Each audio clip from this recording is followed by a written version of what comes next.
Welcome back to Custom Action Figures 101. I'm Rob Panick. This week we have a customizer product review.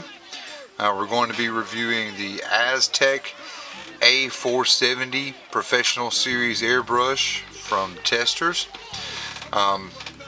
Really cool airbrush system. We're going to go over some of the basics of it, show off some of the features, and then we're going to do a little demonstration of how it works. So anyway, sit back, relax, and enjoy the review. Now the A470 Professional Series Airbrush, the package includes, of course, your airbrush. It includes the paint cup, and one of the really cool features of the A470 is it's got an ambidextrous paint cup. You can put it on either side. You can put it on the right side or the left side, depending on whether you're right-handed or left-handed or what your preference is. It also includes a little stopper pin to go on the other side so that the paint doesn't flow out. It includes a nozzle, and you also have a tool here that you use to tighten and loosen the nozzle, as well as push out your little stopper pin when it's time to clean. One of the really unique features of this airbrush system is, unlike a regular airbrush that a lot of people may have used, that has a needle, an internal needle, this is actually, everything is enclosed in the tip of this system. It has, the little needle is internal. It's got a little plunger here in the back that controls the flow of the needle, and on the inside of the airbrush, you probably can't see it very well inside of there, but it's got a little pin that actuates with the lever, and we'll get into that a little bit more in a minute. It also includes a hose. Now the hose that's included can be used for either the Testors Aztek little propellant cans, the little aerosol cans. It also has an adapter to adapt it to a Testors air compressor. Now one thing I will say, I've got a little adapter that I bought to go on mine, because the size of the fitting, when it comes straight out of the box, it fits onto the little small hose, but in order to make it fit with the hose I was using, I had to get a little adapter. Now the adapters, you can get them from Amazon, eBay carries them, different eBay sellers. TCP Global, I believe, is who I got mine from. They're really cheap, just a couple of bucks for it, and it will adapt your Testors airbrush to a standard airbrush hose. They also include an instructional DVD that teaches you how to use the airbrush and gives you a few tips on airbrushing, and we're going to go over a little bit ourselves on how to use it and some of the functions and features of it. Okay, we're going to go over the setup of the A470 airbrush. One of the issues that I've seen where most people have problems is with the actual little roller. It's actually a really neat feature of the airbrush. It's a way you can adjust the flow, and you can set it from a single action to a dual action airbrush.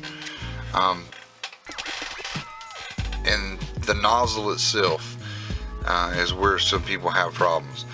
The best way to do this is, we're going to take our roller, roll it all the way to the right until it's snug. Don't go too far. The piece inside there is plastic. You can break that, so just, give it till it's snug.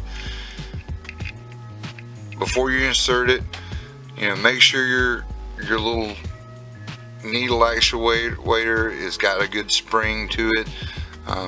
Look in the front, make sure it's poking the needle in and out correctly.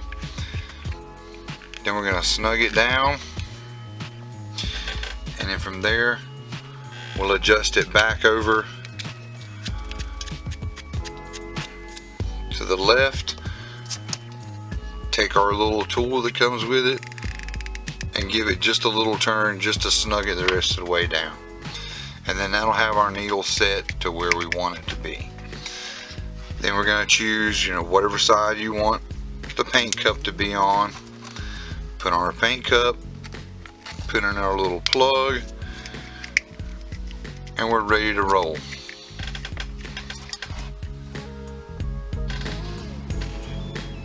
Okay, now, as I was saying earlier, the little thumb screw on the top is where you actually get your adjustment for the flow, and it's what sets it as a single action or a double action airbrush.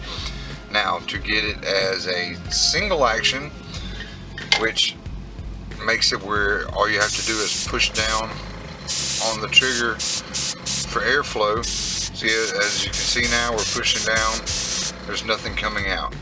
What you're going to want to do is push down on your plunger, your little trigger, and then adjust to the right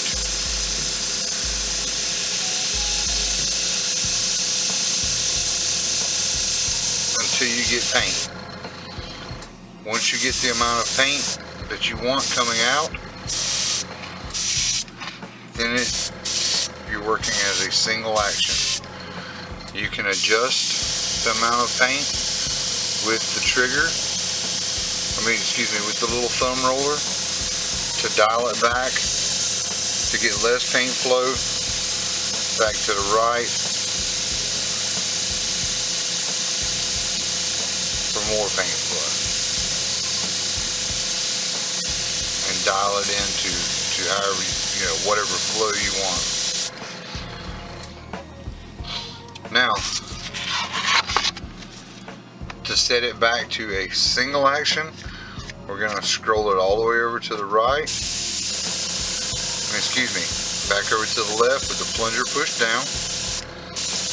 Now at this point, we have a double action. For double action, you push down the plunger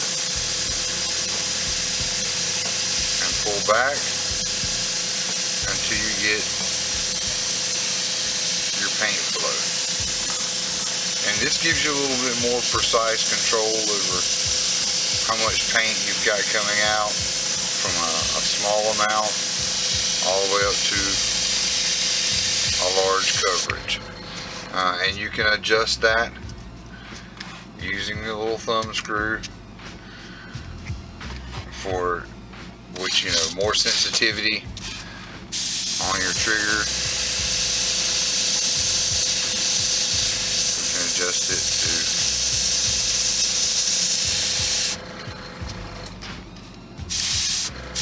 very large, high flow,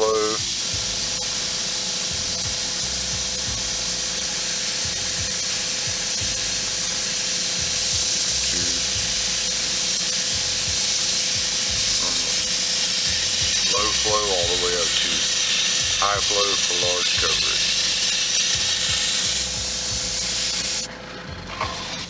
Even down to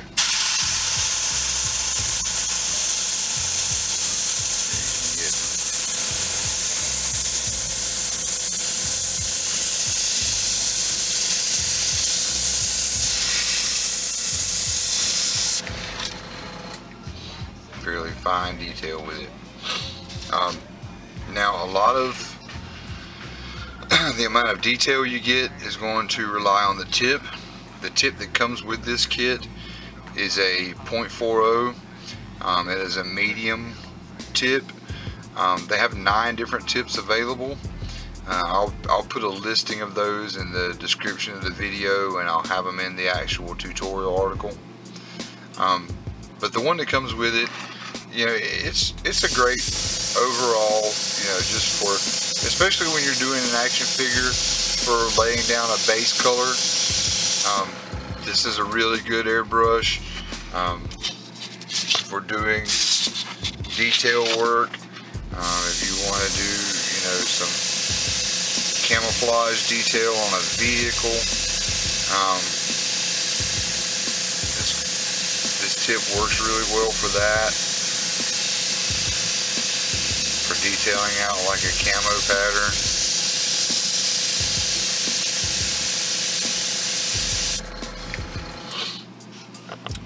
You really need to play with the with your air pressure. Adjust your air pressure out to work best with whatever tip and whatever viscosity of your paint. Most airbrushers, you know, you'll hear a lot, you want your paint the consistency of milk. Well, okay, what's the consistency of milk? I mean, you know, it's really hard to judge by. Best bet is, you know, thin it until it'll spray well through your airbrush, and then you're good to go. You can actually over thin it. If you over thin it, you can get a good little bit of spatter. You don't really want that. And if you don't thin it well enough, it's going to be too thick to spray through your nozzle. Testors makes a really good universal acrylic thinner that works very well for thinning out your acrylic paints to use with the airbrush. And also you can use my old faithful standby just windshield washer fluid. It works really well too. And finally, one of the other really great features of the Aztek airbrush systems is the ease of cleaning. If you've ever had to break one of these guys down all the way and clean it, you know it can be a bit of a pain. I'm not going to go do a full cleaning with this guy, but just going to give you a quick rundown of how easy it is to clean it. Going to put a little bit of cleaning solution into a cup here.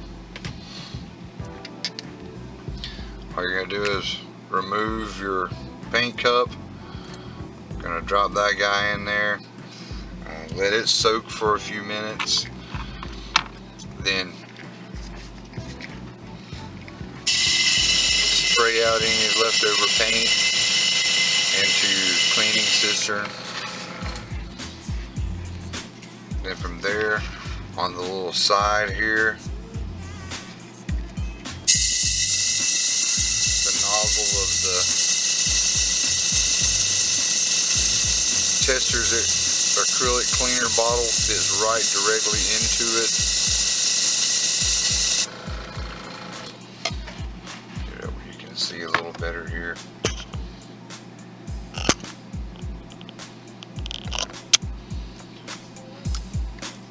The nozzle will fit right into the side.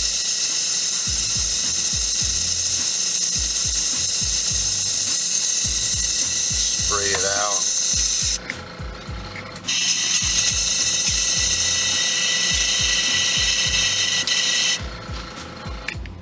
Take your little tool, push out your blanking plug, put that into your cleaning solution.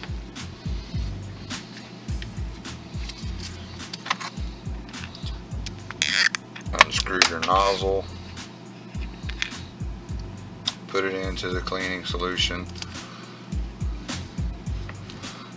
Let it soak for a few minutes in the cleaning solution. And then just give it a good wipe down. You can take a nice little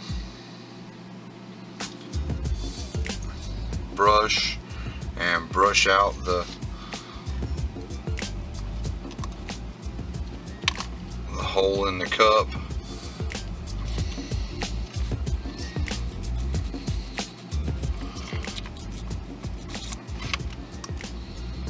Once once it's finished soaking. I always like to let it sit and soak for about 5 or 10 minutes just to loosen up any paint before I actually get into doing the full-on clean of it.